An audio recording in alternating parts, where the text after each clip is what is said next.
Okay mga bossing! Good day sa atin lahat mga bossing. Okay, as per requested mga bossing. Okay, sound difference between our setup Siguro mga bossing, alam nyo na, kabisado nyo na yung setup natin. Anong gamit na speaker, ampli, equalizer, crossover, at subwoofer. Sound difference without using our active subwoofer. Hindi natin gagamitin yung Concert KS12 sub. Makikita nyo mga bossing, naka-off yan Off. O, rock tayo, rock. Genre rock. Here's a song from Rage Against the Machine.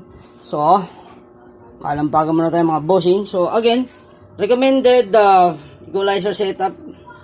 Kung ano po yung mga nasa video natin, wala po tayong binabago. Kung may babaguhin man ako at nag-feature tayo ng video, inyo pong malalaman. Okay. So, rock music.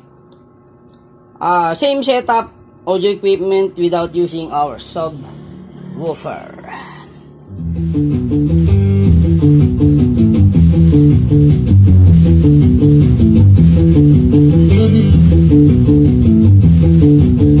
Subwoofer Loudness on sa amplifier. Yan yung settings sa tone control. Sa mixer tayo. Pakicheck to sa 3 and 4 kasi naka-busy tayo.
Without powered subwoofer mga bossing. At may tumatao po. Yes madam, mamaya na po, meron ba kami kausap? Ay, hi ka muna, say hi sa aming mga subscriber. Kaway ka lang, Nay, kaway. Yan yung maghihilot sa akin, hihilotin yung kamay ko. Mamaya konti na Okay po.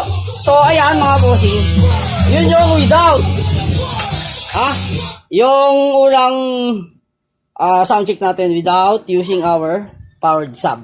Okay po mga bossing, and using KR310 and BF1 wala naman sila halos difference. So kung mag-request na lang another sound check, gagamitin sila. So just bell me up. So okay, so same song, same genre, same volume controls, gagamitin natin ang ating powered sub. So you'll know the difference. Turn on natin.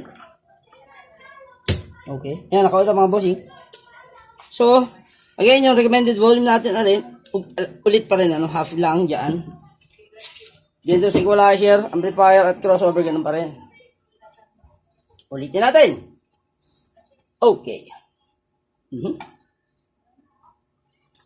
So, same volume ang pinagbago. Okay. Where am I? O, dito muna kayo para marinig yung diferensya. Sa likod muna tayo. Ganun pa rin yung mixer settings, ha. O, Nasa 4 tayo, 4. Channel 4, USB. PC tayo, okay? Ayun ganyan yung diferensya ng bayo, mga bossing ha.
It's up to your discretion kung ano ang pinagkaiba niya with or without powered subwoofer sa rock genre, mga bossing ha.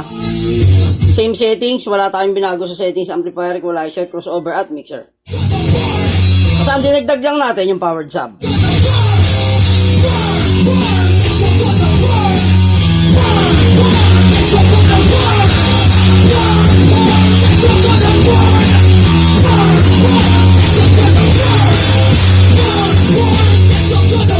Actually sa rock genre, mga bossing, may mapansin man kayong difference niyan, maliit na lang. Pero syempre iba pa rin. Kasi mostly pagka rock settings natin yan, medyo lamang ang ingay, no?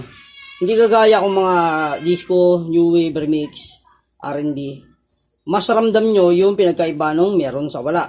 Pero of course, meron pa rin yan. Kumbaga, kung dito sa ating capturing device, hindi nyo masyadong naramdaman, o syempre iba pa rin yung tunog sa personal, mga boss.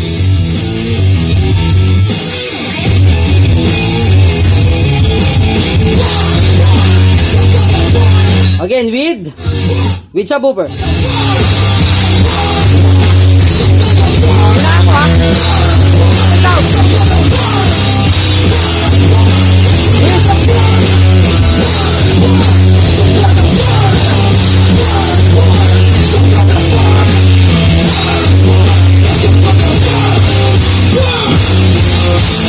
Okay, mga bossing. So, very minimal lang, no? Very minimal yung kanyang difference.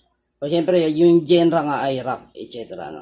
So, again, mga bossing, sound difference between using powered subwoofer and using our conventional amplifier only. Applicable to sa lahat ng mga amplifier, mga bossing. Hindi lang sa GX5 or whatever. Okay, mga bossing. So, let's just rock and roll.